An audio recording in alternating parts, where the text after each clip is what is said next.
Welcome, everybody. Happy New Year. I'm here with my friend William DeMille. He uh, runs the Georgic Schoolroom here on the ranch in Clover Valley, Nevada. And I've asked William to join us today. We decided to do this here as a kind of an interview style slash presentation. I asked him to join us because we're starting out this new year.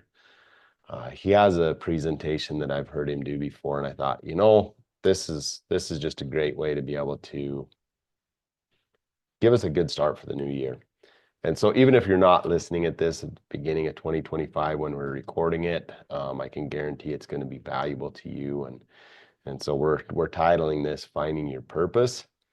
Um, there's a lot of talk in business in the circles that I run in about, doing the things that you're passionate about. And what I like about what William explains is passion is only one part of that. And so anyway, William, let's just kind of jump right in. I guess maybe tell us who you are first of all for anybody that might not know you. And Okay. we'll start there. All right. Well, my name's William DeMille. I'm 51 years old. I grew up in Hurricane, Utah. I've moved around the country doing farm management. I've lived in California, Oregon, Missouri, Colorado, 2 or 3 different places in Utah. That would be 3 places in Utah, and now Nevada. And I'm super glad to be here. I love gardening and farming. If it has to do with agriculture, I like it. I really like tractors. I like horses. I like cattle and sheep and goats. I like it all. I've worked in the biggest hog farm in the world, Smithfield Hogs. So I've been on that side of the agriculture. Also, I'm very interested in the regenerative agriculture world, where we are building soils and growing the most healthy food. I'm kind of a health nut. The only time I've had the sugar in the last, it's coming up 3 years now, isn't it? Dang, that's pretty good. But that Christmas and Thanksgiving, I eat some sugar because people have enough love to invite me to things, and I'm not going to be one of those people who's rude about it. And so that was probably a rude thing to say too, but whatever. But I'm bent on health. I'm kind of a health nut, and that's just from my own study of health and nutrition. I just took Dr. Patrick Jones' class this fall on herbs. So now I'm officially an herbalist on top of a lot of other things I've done. I graduated from Elaine Ingham's soil class that she's currently teaching now. She had some earlier classes, but I graduated 4 years ago. So it's her current class that she's teaching now, the Soil Food Web School.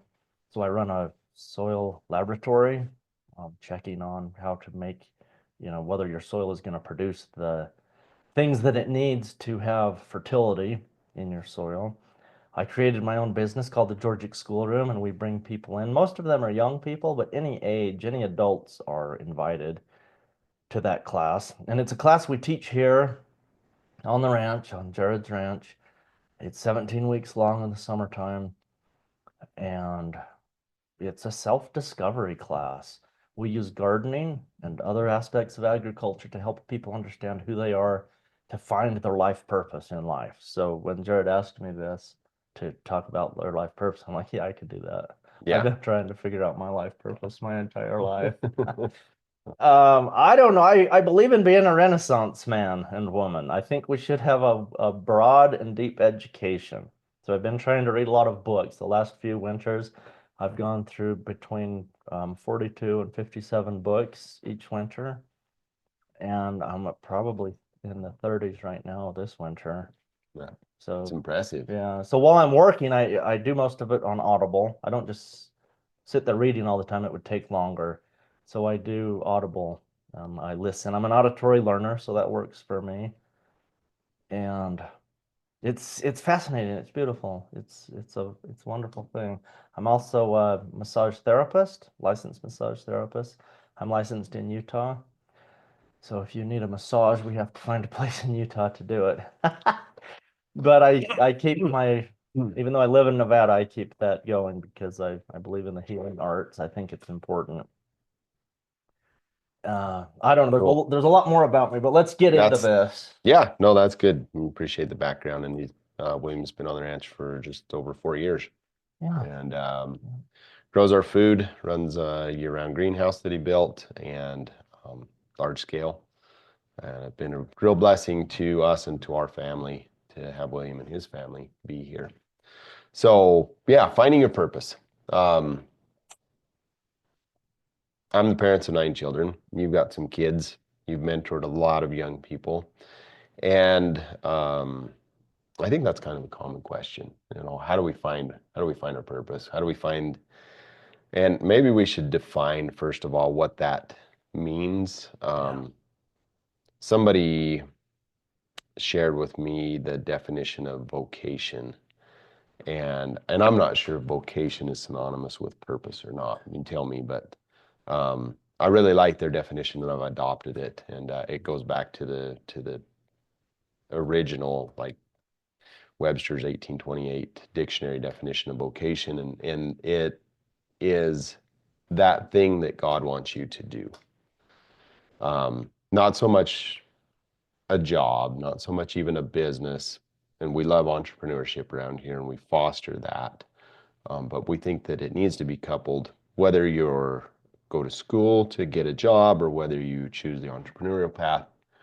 I really believe it needs to be coupled with that true meaning of vocation, or that thing that God wants you to do. So is that synonymous with purpose? I don't know. What the definition you use with vocation, I would say they're the same thing. Okay. When I teach my students to find their mission or their purpose, or there's other ways to say it, but when we talk about that, that is the definition I'm using of what you said, vocation. I think we can get into trouble because the modern definition of vocation is to find a job that you can stay in for a long time.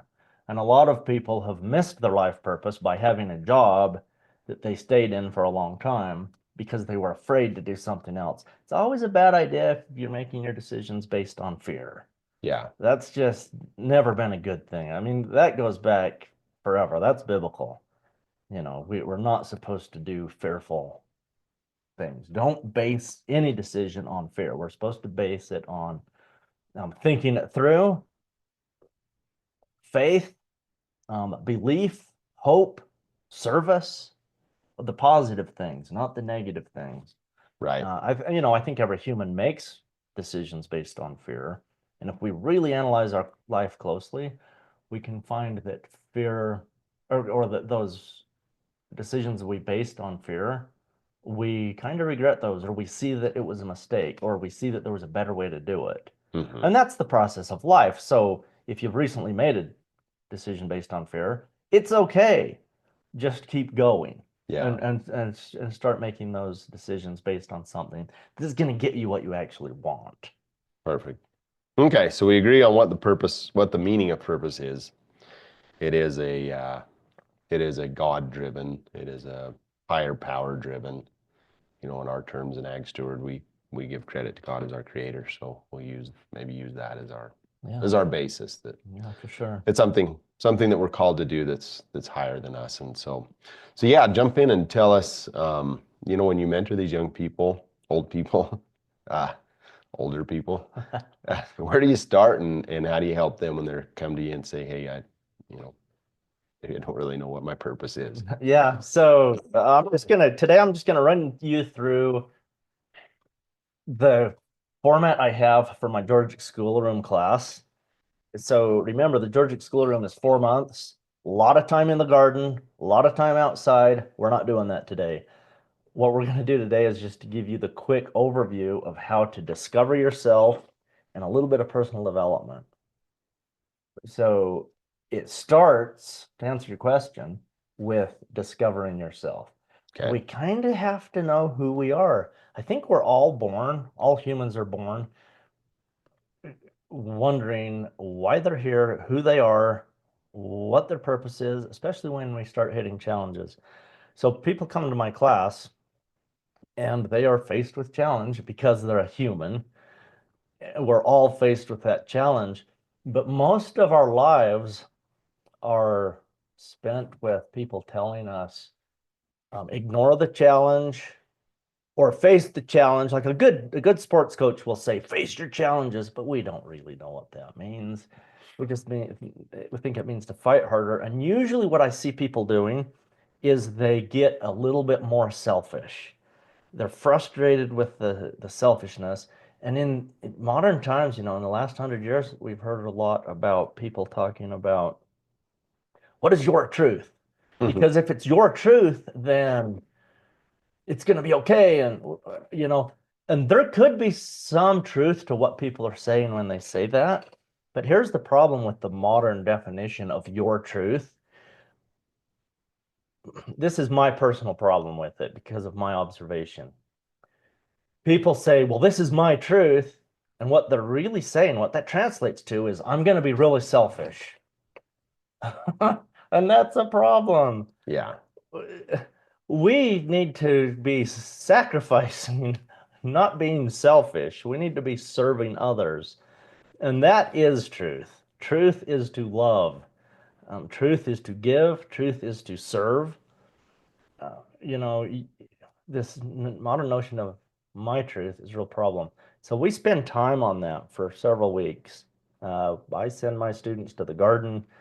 They're outside, they're on the hills in the sagebrush, they're out in the green pastures, they're spending time with cattle and sheep and chickens, and they're spending some quiet time with a journal and a pencil and a paper. And I have them write down, why were you born? What is your vision for 10 years from now? And we're not going to do that today, but these are the kinds of things that we need to do. The hardest thing I have my students do is I say, go stand in front of the mirror for 30 minutes, set an alarm on your phone, and then don't look at your phone. Just look in the mirror and talk to that person. Most people can't be more than 2 or 3 minutes, and they're breaking. Yeah. It is cracking them, and they quit. Yeah. Some of them are tender-hearted students. They're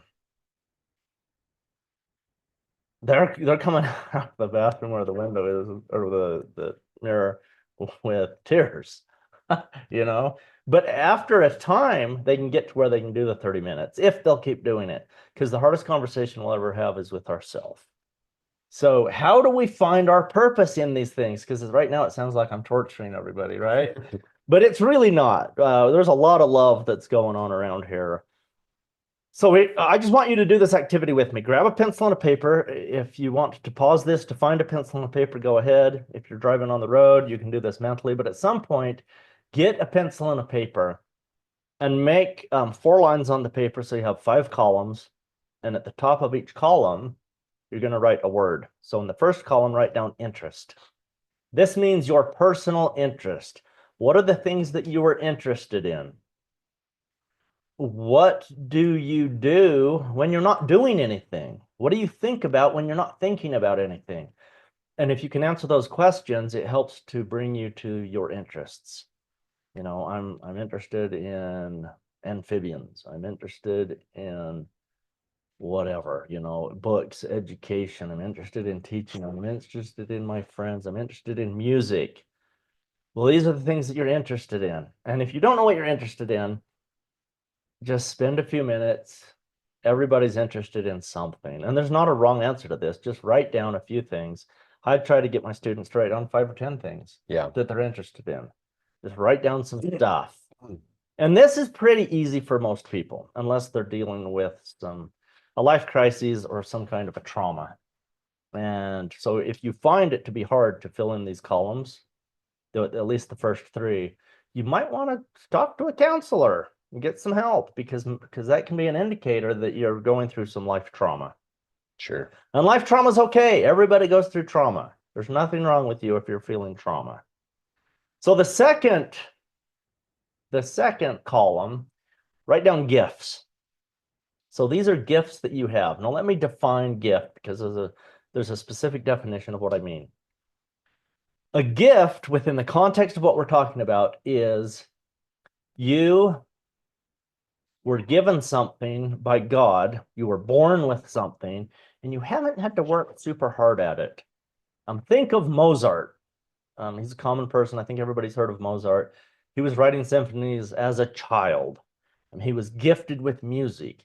He didn't study in music for 40 years and write his first symphony in his late 40s.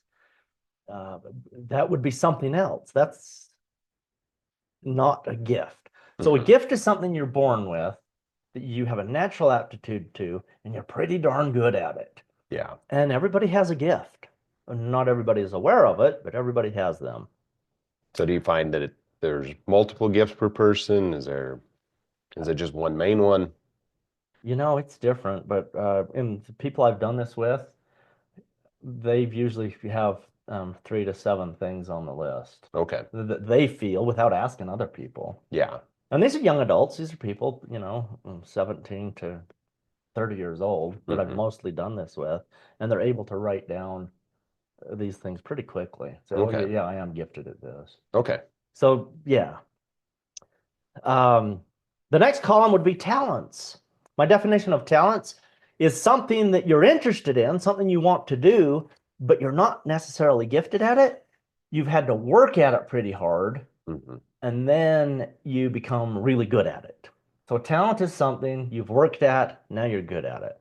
Most people who can play the piano well have a talent at that, not a gift, because they had to take piano lessons, they had to struggle for the first few years, they wanted to give up at some point, but now because they persevered, they can play the piano pretty good. Well, that's a talent. So there's an example. And there's millions of talents, there's millions of gifts. But what we're looking for on this list are the things that are unique to you. Okay. So interests, gifts, and talents. So the third or the fourth column would be passions. Passions. So these are the things that you are passionate about, the things that you absolutely love.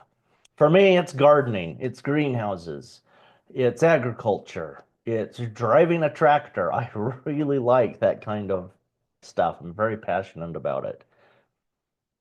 Teaching people, I'm passionate about that. So your passion is the thing that gets you up in the morning. It's the thing that you're excited about.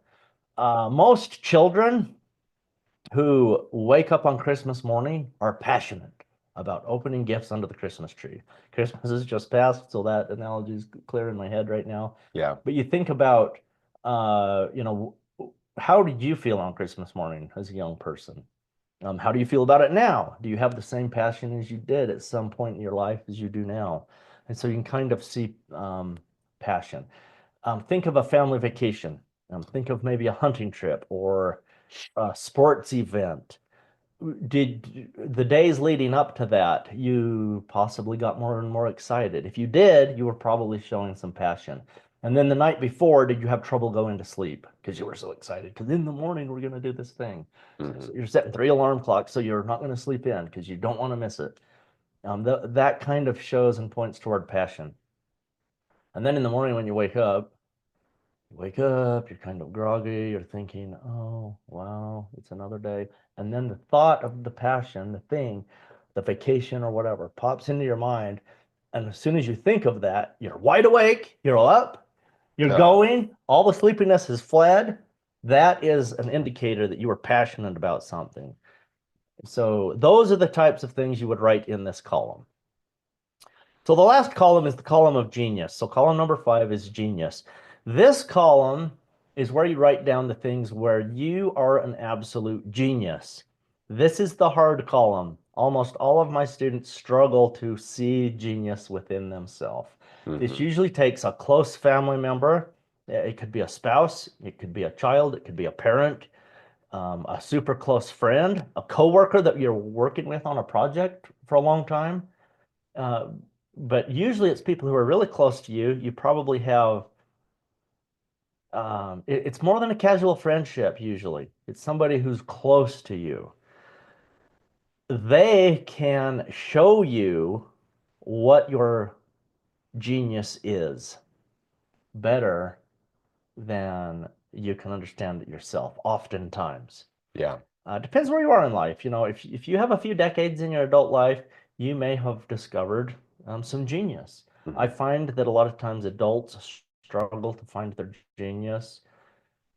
Let's say people in their 40s, 50s, 60s. Those people struggle more to find their genius and to see it. than people in their 20s or 30s, which is Sure. interesting. It's there, but it's harder for them to see it. I think they've had some bumps in life and some injuries and some traumas. They're like, yeah, but I just don't know. And they fight against it a little bit harder. But Yeah. that's been my experience. And I don't know why, other than I think they have traumas that they're dealing with. So we've got number one is gifts, Interests, interests, interests, gifts. interests, gifts, passions, talents, genius. Yeah, They that's- weren't in that order, yeah. but Yeah, that's all. Yeah, good. okay. So what's the difference between, in your opinion, the genius and gifts? It seems like maybe there's some overlap there. Is there something that would I'm glad you define that? Yeah, I'm glad you're asking. There's overlap in all five of these. Okay. In fact, it's dangerous to separate you as a person into columns. Okay. We shouldn't do that. But in order to find our life purpose, which is what we're talking about today, and so many people struggle to even know if they have a purpose, I have found that this is a tool that can help you to understand yourself. No, this is only the first step of several steps, is this paper. Okay. Okay. So we're going to just list the things. If you can get 10 or 15 things in each column, fantastic. Most people only have 1 or 2 things in passions. Some people have 4 or 5, but usually it's only a couple. And most people come up with 1, maybe 2 things in genius. And that's it. And the same thing could be in multiple columns. Yeah, and that's what we're getting Yeah. to next. Okay. Yeah. So once we get it on the paper, and you don't even have to be correct, just start the process. Mm-hmm. And you could take a day, a week, a month. Don't take a year, but you could take some time to fill this out. Once you have things in each column, then you look at all the columns, and anything that is in multiple columns. Let's say piano is in my interest, and it's also in my gift, and it's also in my talent, because beyond my gift for piano, I studied beyond my ability. And so you can take gifts and make them blossom into a larger talent. Right. Just because I'm gifted with something doesn't mean I can't become more talented at it. Okay. So if I have 2 or 3 things in a column, pay attention to that, because this list is going to show you your life purpose. This list is a big billboard on the side of the highway. It's a great big red arrow in your life saying, this is your life purpose. I had one student, and it's interesting. She's a 3rd-year student of mine. The Georgia Schoolroom, I have a 4-year program. She's doing her 3rd year this winter. And it was interesting because we just discovered something that she circled on this list just this winter in her 3rd year. And it wasn't even on her 1st year. Huh. She didn't find it in her 2nd year. And she went through this process again. But we found it in her 3rd year. It was something, it's music is what it is, but she didn't really put it on there because it was so obvious to her that music was her first language. Music was everything. Not only is she gifted and talented at it, but she's a genius at it, and she's comfortable on any stage, anywhere, performing music. Mm-hmm. She doesn't get the frustrations or the scared, the fear. But it took her time to figure it out. So she's building a business right now as part of the Georgia Schoolroom, where she circled 4 things. It was the same thing in all 4 columns. Huh. And it was herbs. She wants to be an herbalist. Uh-huh. And so she's like, well, I'm interested in herbs. I don't think I have a genius in herbs. But anyway, she had enough interest in herbs that I could build a business out of this, and I could really help people. I could serve the world. But in this last year, she thinks, you know what? I think I could circle a very confident yes that music would be in all 5. So it takes time to discover ourselves. So this exercise is all about self-discovery. And once we discover ourselves, then we can move to the next step of, okay, what do I do with this?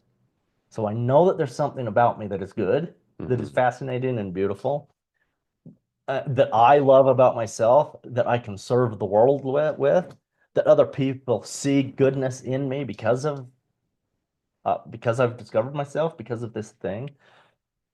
And so what do I do with it now?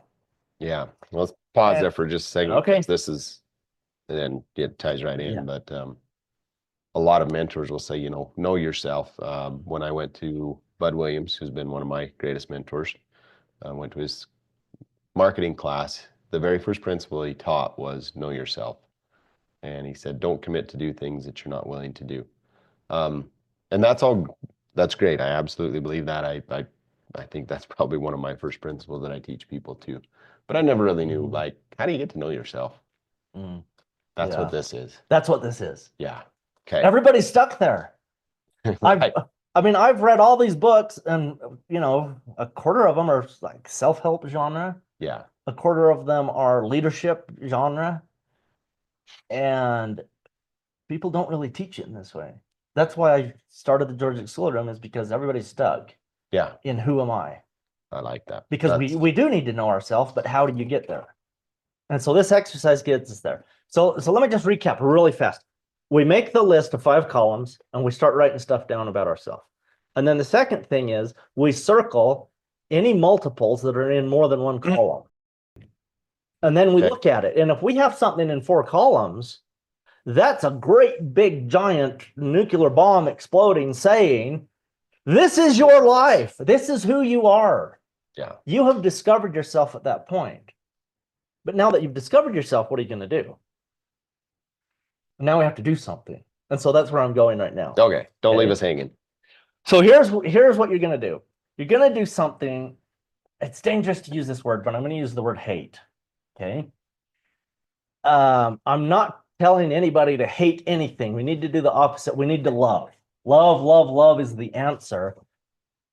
But it's really important to understand something. If you, Jared, if you know the one thing that you hate more than anything else, it's going to help you know how to use what you've just discovered from doing this exercise. So you know what I hate? I hate, for a long time in my life, I really hated hunger. And I was studying food and nutrition and all this stuff. And in my studies, I learned that in the United States, and this was about 15 years ago, so it could be outdated information, but at the time, 1 in 5 kids goes to bed hungry in the United States. That shocked me, and I thought, oh, that's just a stupid statistic. It's not true. I did more research, and I started to think that maybe there's truth to that. I mean, of course, 1 in 5 children in Africa go to bed hungry. Of course, 1 in 5 in other impoverished countries, third world countries, go to bed hungry, but not the United States. Yeah, that's surprising. And so that was shocking to me. But I actually really hate the fact that a child would go to bed hungry. So that's the kind of hate we're looking for. I'm not telling you to hate somebody. I'm telling you to find a reality in the world we live in. And let's be clear, we live in a harsh world. So find something, a reality that you do not like. And I've had some tender-hearted students who did not like the word hate. And I said, forget that word. So if you're one of those people, go ahead and forget it. But I want you to feel a strong emotion of something that is not working in this world. Yeah. And when you find that thing that you don't like, it could be hunger, it could be poverty, it could be loneliness, it could be sickness, it could be 100 things or 1,000 things. But find the thing that you strongly do not like, and write that down on your paper, on the bottom of your paper where your 5 columns are. And you write this out. Either use whatever word you want, but I like to use the word hate. So I hate hunger. And then you look at your list of the things that you have circled.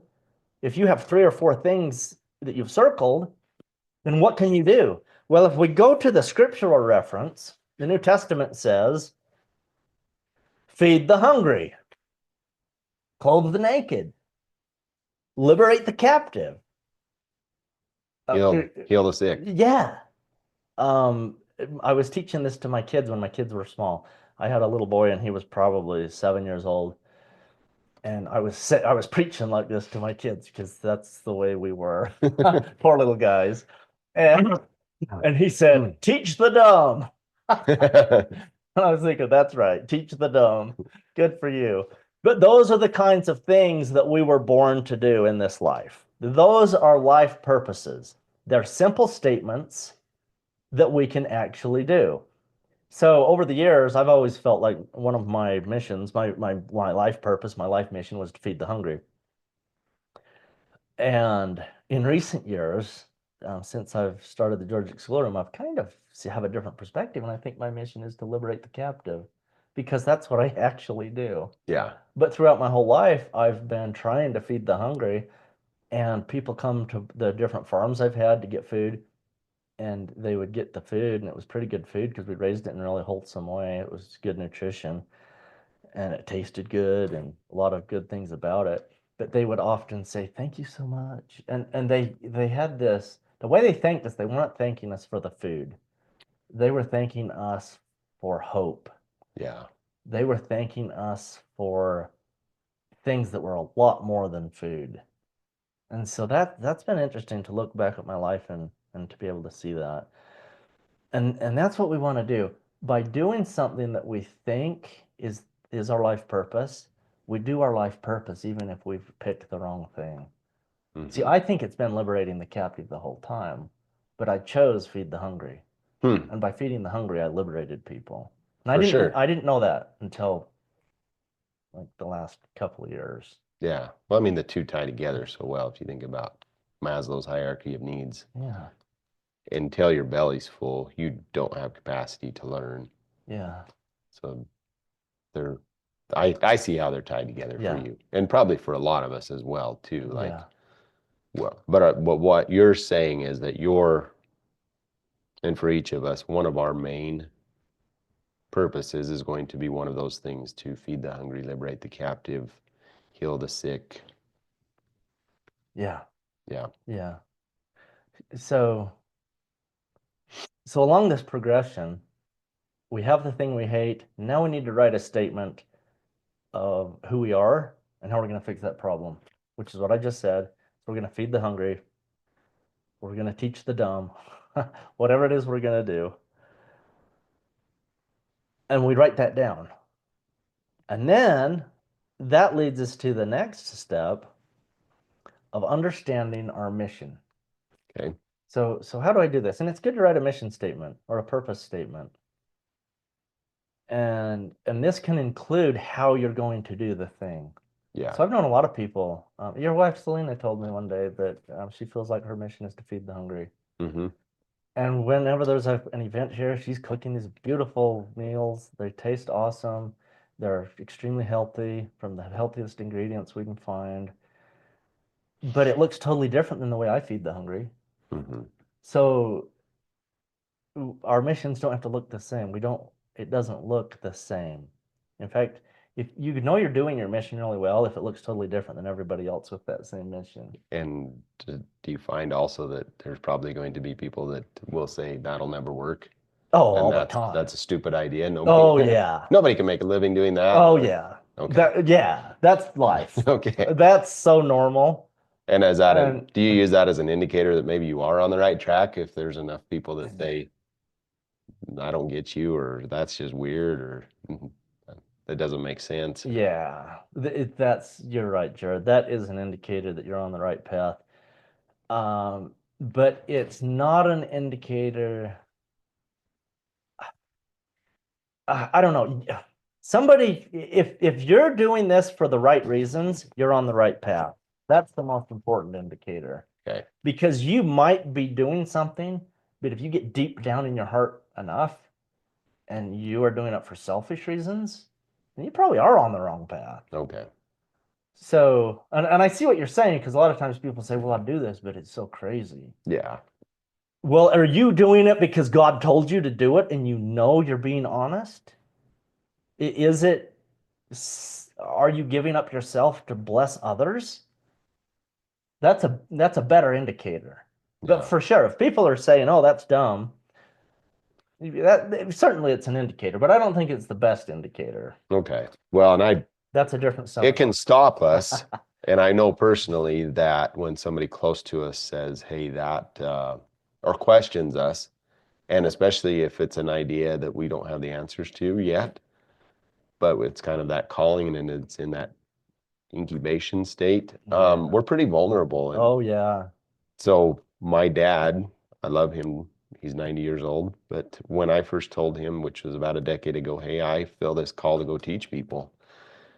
He's like, can you really make a living doing that, Jared? And he was sincerely, honestly concerned Yeah. that I was Yeah. going to not only jeopardize my family, but the ranch and ourselves and actually get hurt if I did something that I felt called to do. Yeah. And Yeah. it definitely planted a seed of doubt, or maybe watered that seed of doubt that was already in there. Yeah. And so Yeah. I set that aside for a while. And thinking back about it now, there's a lot of other reasons why I pushed pause on the education piece of my mission. Mm-hmm. But that was played a part in it. Somebody that I knew, loved, and respected and admired expressed some doubt in it. So I think I just want to bring that up is because I've been there. And Yeah. now with hindsight looking back, I can see, and I've probably done that to my own kids too, doggone it. You know, Yeah. when I've questioned them, like with sincere concern, Uh-huh. but they may have said, well, Dad doesn't think it's a good idea. It's probably not a good idea. Yeah. So Yeah. anyway, I hope that's not a tangent, but No, I don't think it is. That's a big part of this. hey, Yeah. Let me gather my thoughts for a second. That is really important. I have a quick question for you on this. And I think we are not getting, I don't think we're getting off on a tangent. I think this is the same thing. okay. Well, let's just go with it for a minute. Because your dad asked you that, you're a better teacher now. Yeah, no doubt. I mean, hold on. That's Yeah. both a question mark and an exclamation point. Yeah. I'm questioning you, but I'm saying you are a better teacher because of that, Okay. from my perspective, because I've been watching you. Yeah. Okay. True. So when the questions come, invite them, but you need to have a mentor. So let me just introduce the next big step. Here's what happens. When my students write down, they've got their list of 5 columns, they write down their mission on the bottom of this page. They have the thing they hate, which is the same as the thing they want to fix. In our class, we call it a societal need. So society needs somebody to do this thing. Then I introduce a big circle, and we write it on a big whiteboard, and I'm not going to write it today. We're just going to visualize it. But on the very top is a call, C-A-L-L, call. You receive a call. And I think of it as a call from God, a call from the heavens, a call from the universe. It doesn't matter how you think about this. Atheists receive calls. So you don't have to be a religious person to have a call.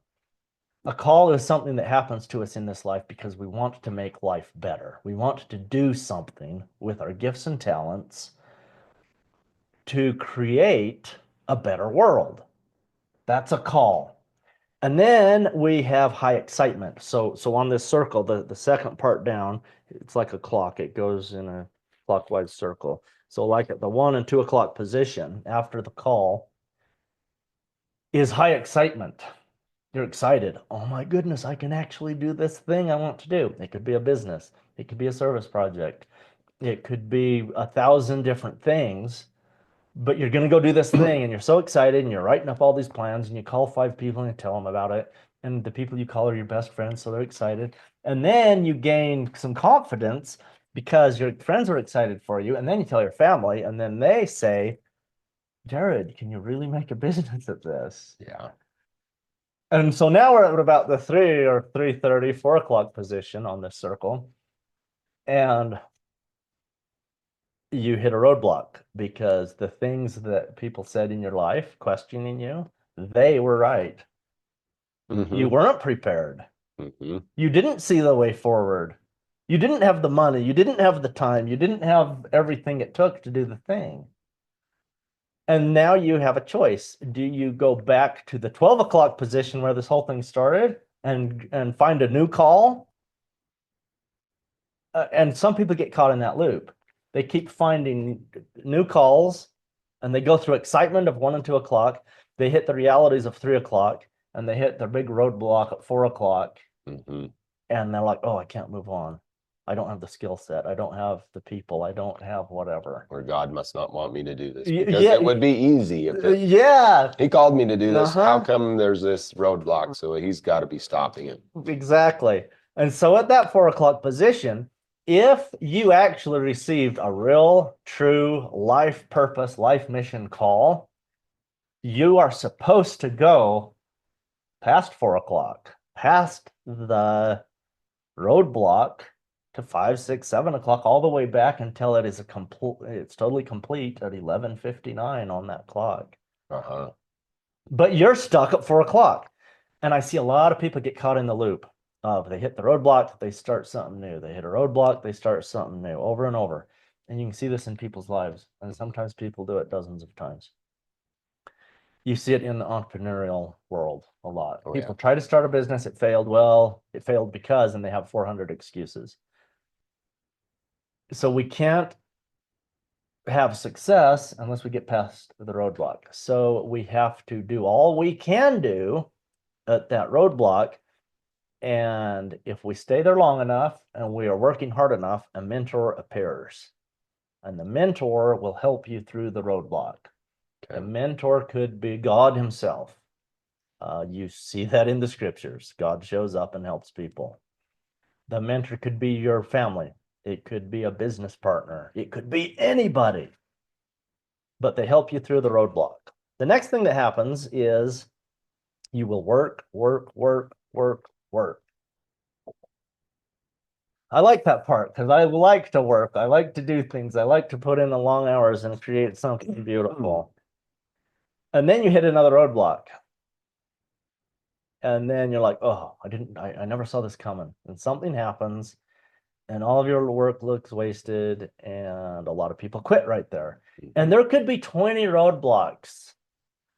From the first roadblock you hit to success, you could have 20, you could have 100. There's not a set number of how many roadblocks people hit.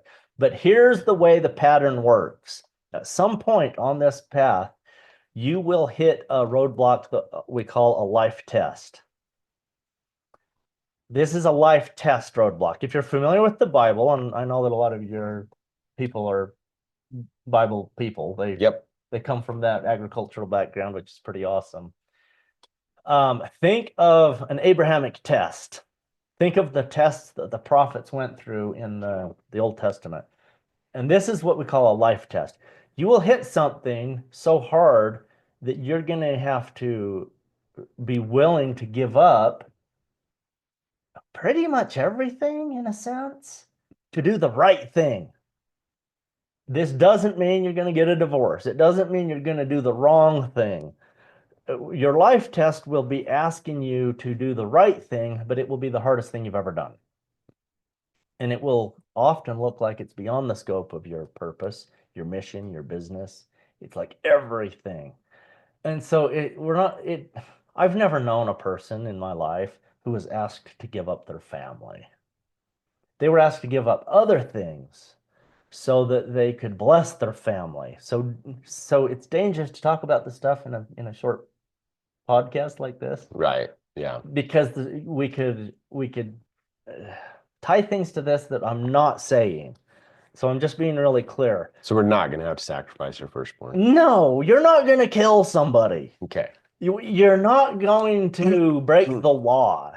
You're not, I just don't see that happening. That is not the way God is working in the lives of people in our age today. Could it be that maybe one of the biggest things he asked us to sacrifice is our ego?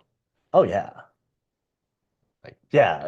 And whatever that is tied to our identity as me as a rancher, and now I'm a podcaster. Yeah. An educator. Yeah. You know how that weird that looks to your ranching friends? Yeah. They're like, well, Jared just gave up. He's not a real man anymore. Yeah. And they're out there on their horse with their hat. I'm behind a computer screen. And you're sitting in a suit in a high-rise building on a talk show. Yeah. Okay. So yeah. But I think that second witness to that is true, that when we embrace that mission, there will come a point when we have to sacrifice something. Something must die for something to live. Yeah. And that's Yeah. true in all nature. And so Sure.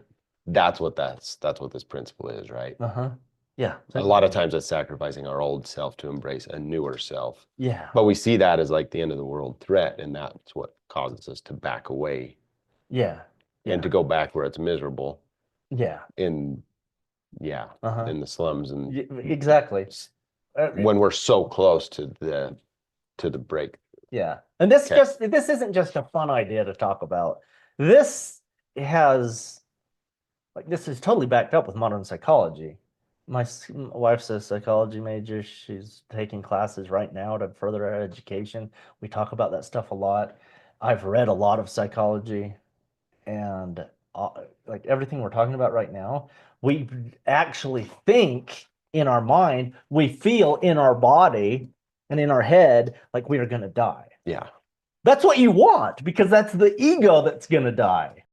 And when the ego dies, our true self is able to emerge. And that is the coolest thing ever. And this isn't just some new age crazy idea. This is sound psychology. Yeah. Of like the latest research. It's the real thing. Cool. So we make it through a roadblock, and this could take 10 years. It could take 50 years. There's probably people who go through something like this every 2 or 3 years because they're an entrepreneur and they're building new businesses every few years, and they're successful, and so they sell them and then they start a new one. And so anytime you have a call that's different, that's new, you go through this life test type of thing. And when you get through that, let me be clear. The way you get through that is a mentor. Yeah. And that's the coolest thing about what you're doing, Jared, is you're mentoring people to get through this stuff. Yeah. And so it can take time to go around the path, but we change in an instant. It only takes a moment to get through these roadblocks. It doesn't take time to get through the roadblock. It takes time to do the work to build the thing.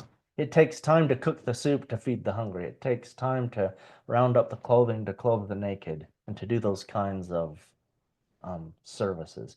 It doesn't take time to change.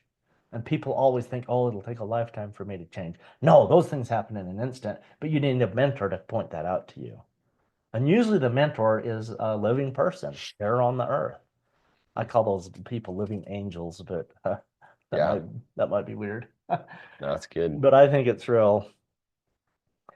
So once we find a mentor, we get past all of these tests, we complete the thing we set out to do, a new call comes to us in life. So that is the path of success.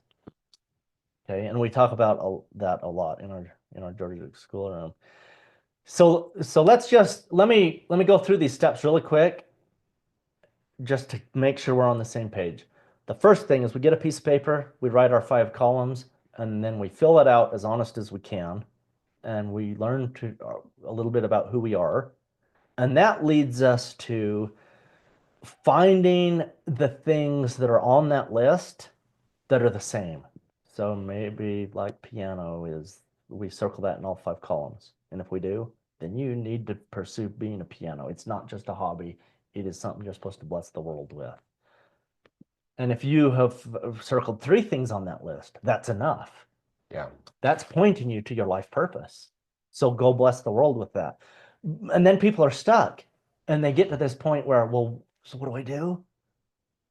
Well, what you do is you find the thing you don't like in the world. And I use the word hate, but you can use any word you want. The thing you don't like, what can you do with your gifts and talents and interests and passions and genius to solve that need? Can you help one person? Yes, then you can help hundreds of people. And maybe it could be a business. Maybe you could be an entrepreneur and create something. And so then you enter this path of success analogy of the clock, and you have this high energy. Here's what happens to almost everybody that I've gone through this with. In that 2 o'clock, 3 o'clock position on that clock where you have the high energy, oh, I'm going to do this, and you're telling all your friends about the thing. They create an elephant, and they're supposed to swallow it. And so usually the roadblock is, oh, I can't see how to do it at that 4 o'clock position. I can't see how to do this because I'm stuck. Yeah. This can't be done. That's because you're trying to eat an elephant. What you need is to eat a hamburger. And so turn that elephant into a hamburger, freeze it all, and we're going to take one hamburger patty out, and you're going to make lunch, and we're going to eat that. Now what did you do? You lived your mission. You lived your life purpose by eating that hamburger. So let's take this high energy, this excitement, this, oh, I'm going to change the world. How do you change the world? One meal at a time. Eat a breakfast, eat a lunch, and eat a dinner. And if you have a friend who's hungry, then feed them while you're eating. And you're living the mission of feeding the hungry. If your mission is to inspire somebody, then you go get inspired. And you take somebody with you, and they'll be inspired too. We're not asking you to change 10,000 people tomorrow. We're asking you to bless one person, and it's you. Bless yourself with making a good decision, and then share that with another person. And now you're living your mission. Yeah. The hamburger is doing the thing you were born to do and sharing that with somebody else. That is how you actually do it. And then... So the thing that blocks us is the very thing that we need. Is that what you're saying? So in that hamburger analogy, I mean, that elephant gives us food to get us through the lean time. Maybe till our business starts producing income or whatever. Yeah. But we see it as like, this thing is in our way. We stop, we retreat, we go back, and we stay in this cycle when in fact God's probably put it there as the very thing that we need. Yeah. Okay. I have a mentee right now. He was here last year. He wants to have a ranch. He grew up in the city. Their family, they don't have an agricultural background really, but he wants to have a ranch. And he's worked on ranches. He loves ranches. He wants to teach young boys how to be men. And that's his goal, and it's his purpose. And he's stuck right now at a roadblock because his elephant is too big in his mind. He's stuck. He's a great guy. He's fantastic, but he's stuck. Why? Because ranches cost millions of dollars. I said, well, go to Africa where ranches are cheaper. Well, that's beyond what he wants to do, which is fine. Then he shouldn't do it. I said, well, take one boy. Do you know a boy who's 17 years old? He's all, yeah. Well, take him hiking and show him some nature. Take that person and show him how to ride a horse. Take this person when somebody's branding their cattle and have him observe. Let him see some ranch life. Take him to a garden and let him plant. That is called a hamburger. Okay, makes sense. Yeah, hope this makes sense to everybody else, because that's an epiphany for me, just what you shared there. Thank you, Jared. Yeah, that's very good. Very cool. So we get through the roadblocks by making them palatable, by turning those into things we can do. Because everybody, no matter what your mission is, you can serve somebody today with your mission. And if you think you can't, that's an indicator that you're still trying to eat the elephant all at once. Elephants are just too big, even little ones. We can't swallow them all at once. We have to grind them into a hamburger, because if we're really hungry, we can eat one meal. Yeah. Make it small enough that you can eat it right now. And everybody can do that. I've never seen anybody who came to me with something that was really honestly from their heart, the thing that they really believed was their purpose and their mission in life. None of them came to me with a problem that was so big that they couldn't do it today.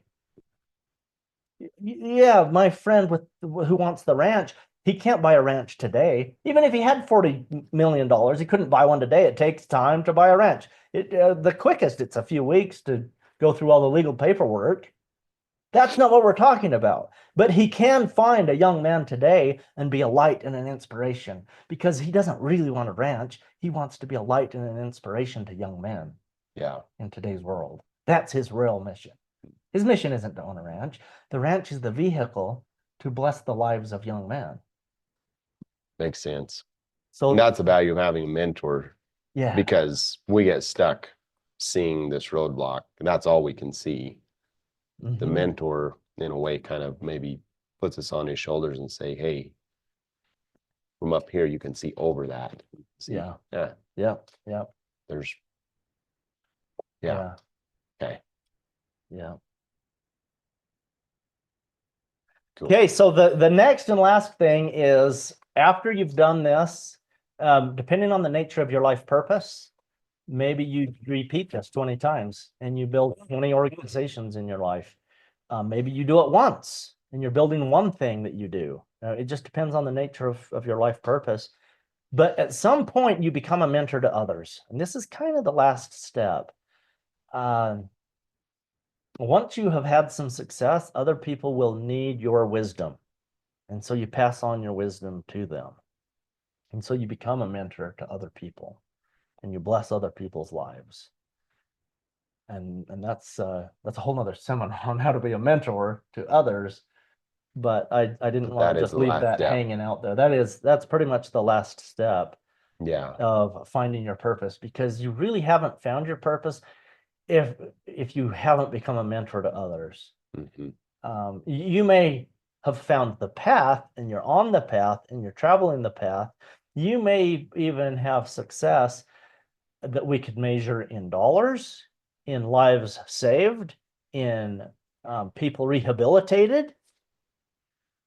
But until you become a mentor to teach other people how to do what you did, you haven't really completed the cycle of the path to success.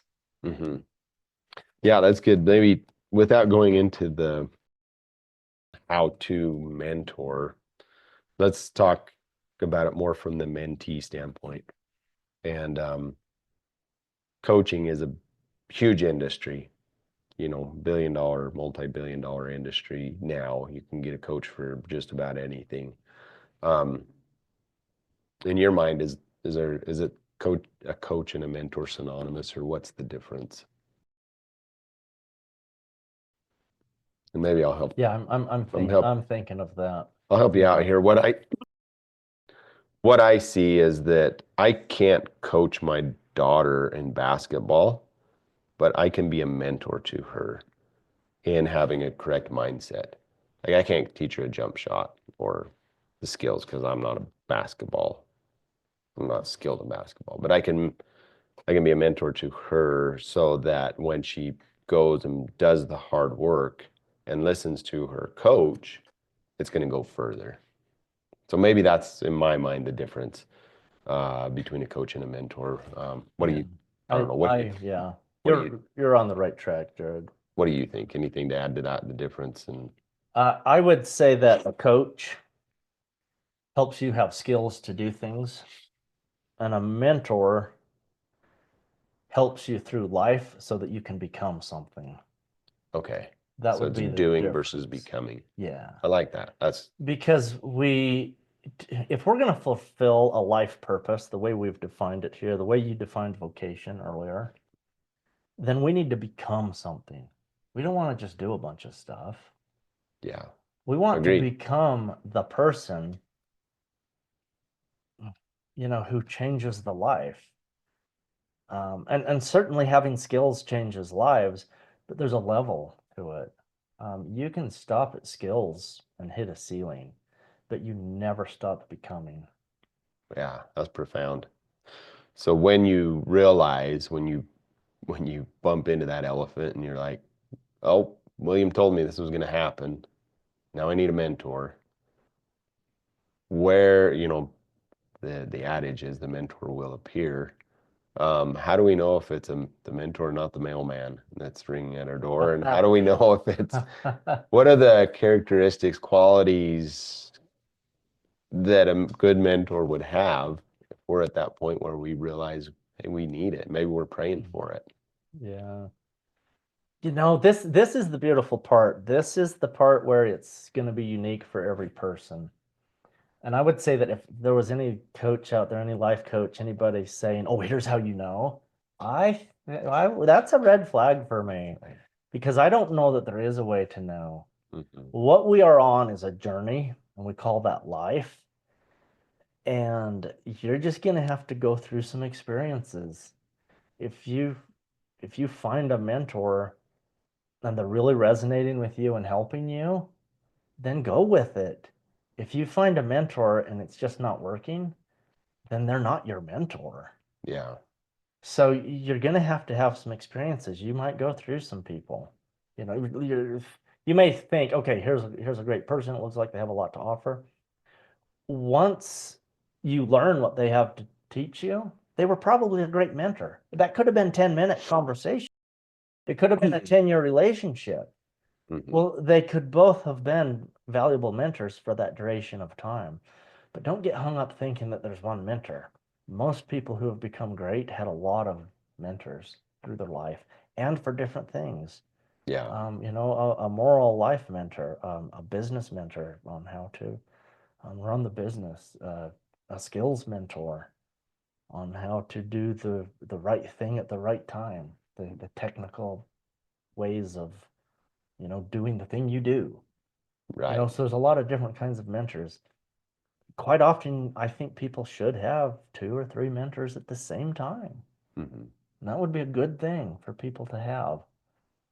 But to say, oh, here's the list of 5 qualities you need in a mentor, that one scares me Okay.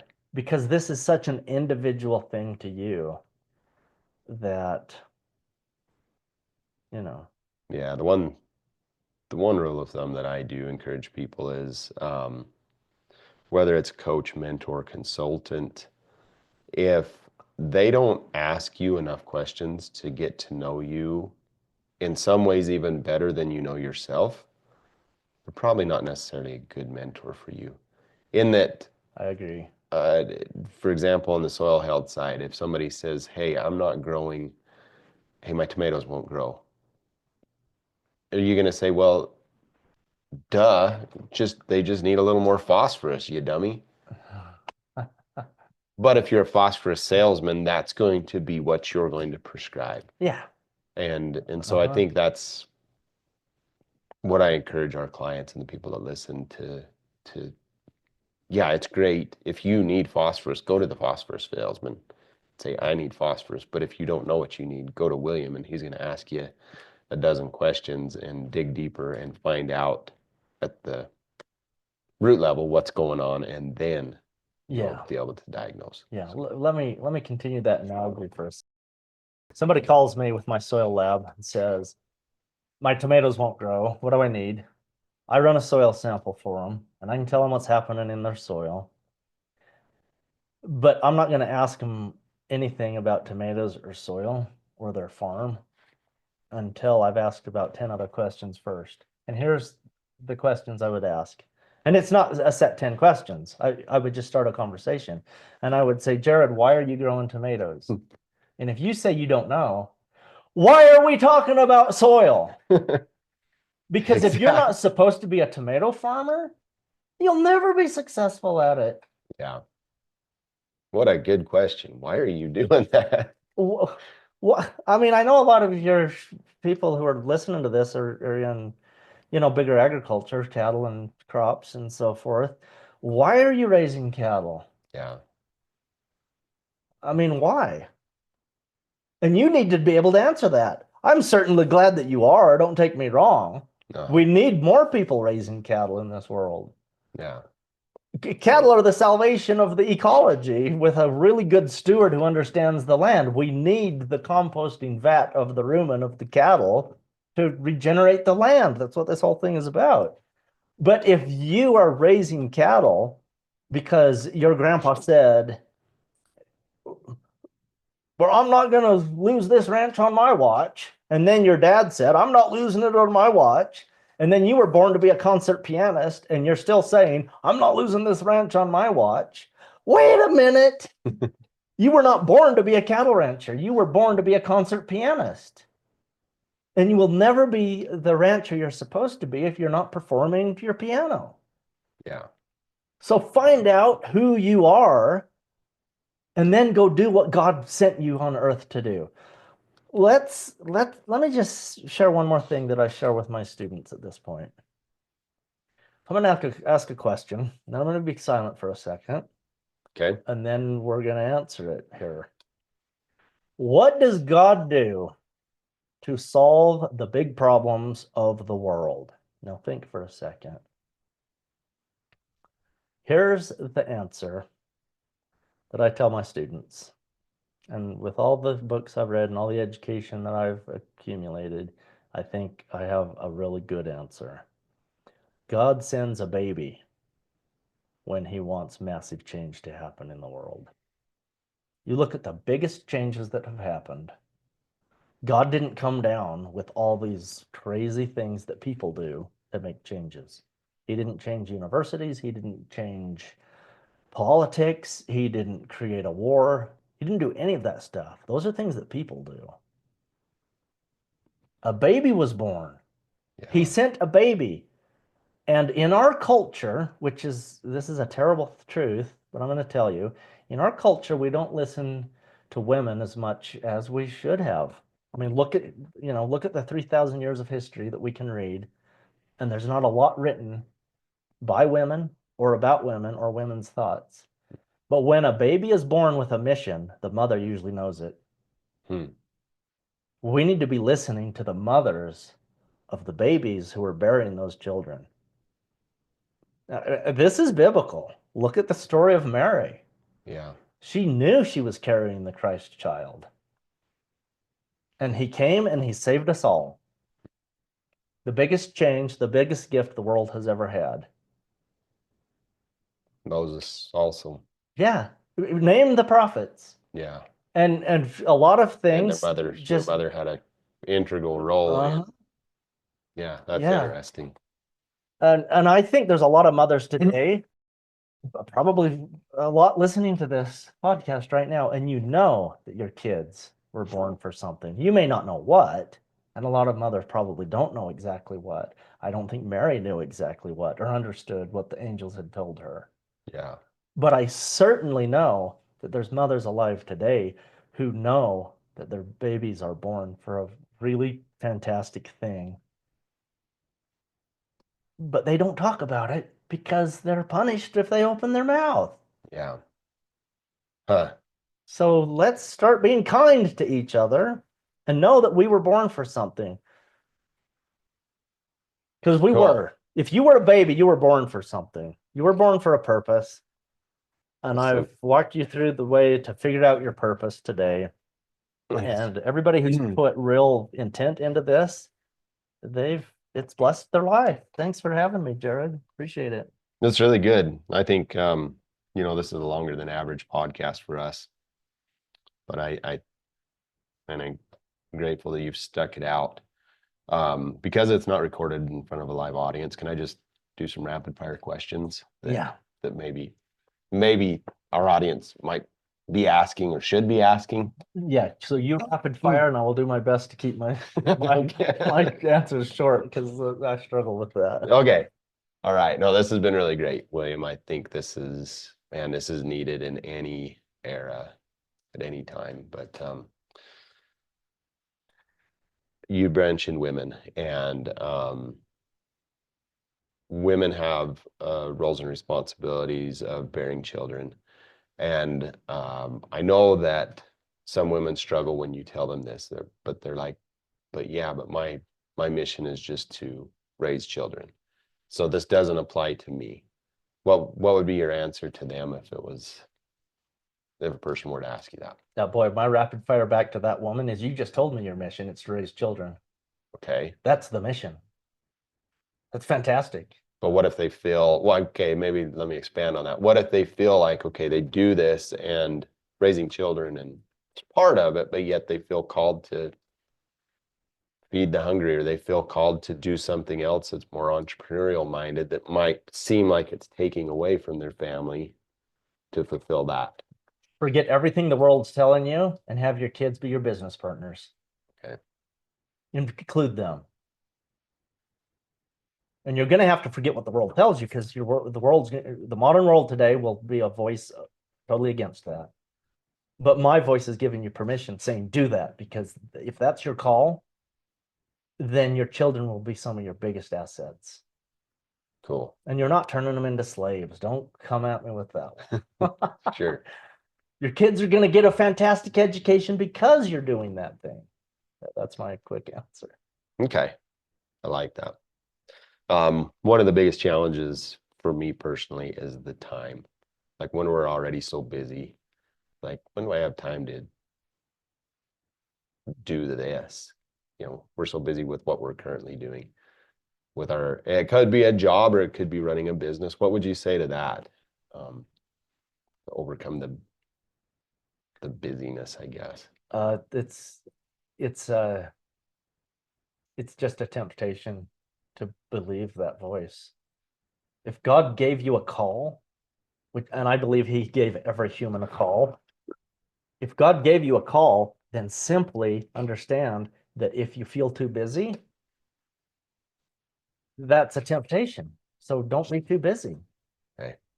Just take the time. You don't have to build it overnight. Just start working on it one step at a time. Do you have an hour a day? Do you have 15 minutes a day? Do you have 15 minutes a week? Then work on it. And don't fall into the trap of thinking, oh, I'm not accomplishing anything. If you're working on your call, you're successful already. Yeah. The paycheck you get is not an indicator of success. The time you work on your life purpose, that's the indicator of success. Our purpose in life is to find our purpose in life. What's that quote? Yeah, that came from Buddha. Our purpose in life is to find our purpose, and once we've found our purpose, put your whole heart and soul into it. Okay. Yeah. So it is. So I think sometimes we think, well, we're just going to get this download, this revelation, and it's going to come, and then the way is going to be shown to us, and that is, I don't know if that's ever been the case, but certainly the more you ask questions of people, who've accomplished great things, you realize that, hey, they failed a lot. Yeah. More than the common person has failed. Yeah. They just got up that extra time or those few extra times. Yeah. And our failures are our greatest blessings. The modern public school system has they redefined the word failure. Failure is just a learning experience, and it's a good thing. You want to fail 2,000 or 3,000 times. Yeah. It's good. Cool. And then, so we've asked on the women's side, what about the men's side? This whole midlife crisis deal. I've probably faced it at different times, maybe multiple times. I've heard some people call that maybe a midlife calling. When we get to that, can you talk to that a little bit about how what might be seen as a midlife crisis might actually be one of these calls that's coming? Or Yeah, I wrote an entire book on that. It's called The Ditch Rider. It's on Amazon. yeah. So yeah, I can talk to it. Okay. But I got to keep it quick. That comes to everybody. So let me ask a clarifying question, Jared. You're saying that men have more midlife crises than women. You're seeing that as a trend. Well, maybe just because I see it in myself, and Okay. I don't know. I don't know if it's Okay. Welcome it. It's going to be a big challenge. It could be the thing that we talked about earlier on the path of success, where I called it a life test. Are you being tempted to do something you shouldn't do? Well, don't fall into the temptation. Go back to your roots. Go back to the thing that gives you strength. Take some time off. Rethink your life, but rethink it with service in mind. How do I help people? Not selfishness. If you find yourself making decisions based on selfishness, you're not going to be happy with the outcome. So focus on the service, I think everybody's probably going to hit something we could call a midlife crisis. Yeah. If it hasn't come yet, it's going to come. Some people may hit 4 or 5 of them. Mm-hmm.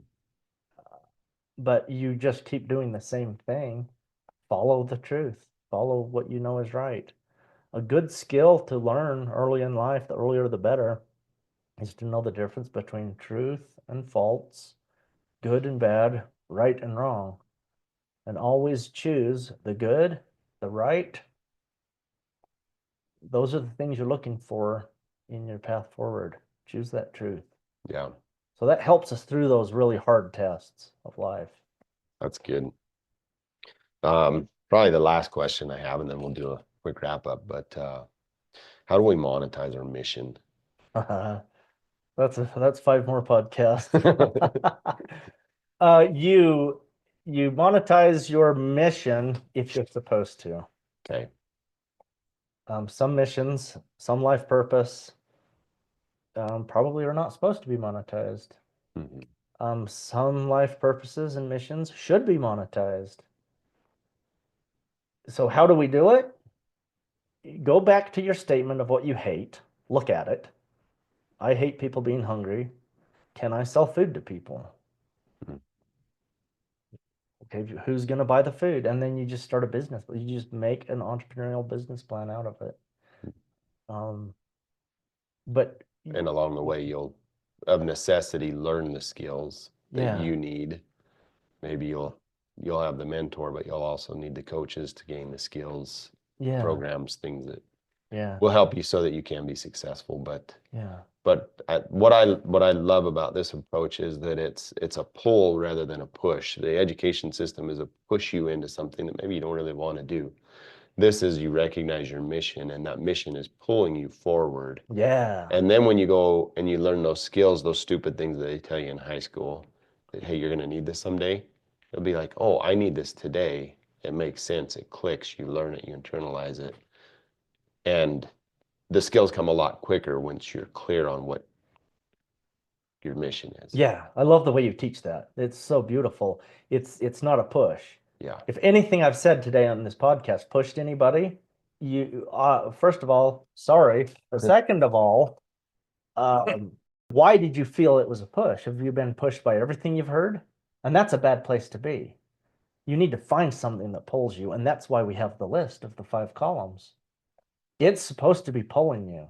But if you've been told so many times by people in your life, usually it's people who love you, where things resonate really heavy on our hearts. But if you feel like, oh, well, I can't do that because, well, why not? Yeah, you can. If it's a call and that's why you were born to live this life, then go with the pull. Allow it to pull you. I love that analogy, the way you're teaching that, Jared. It's a pull, not a push. It will pull you, but allow yourself to go along.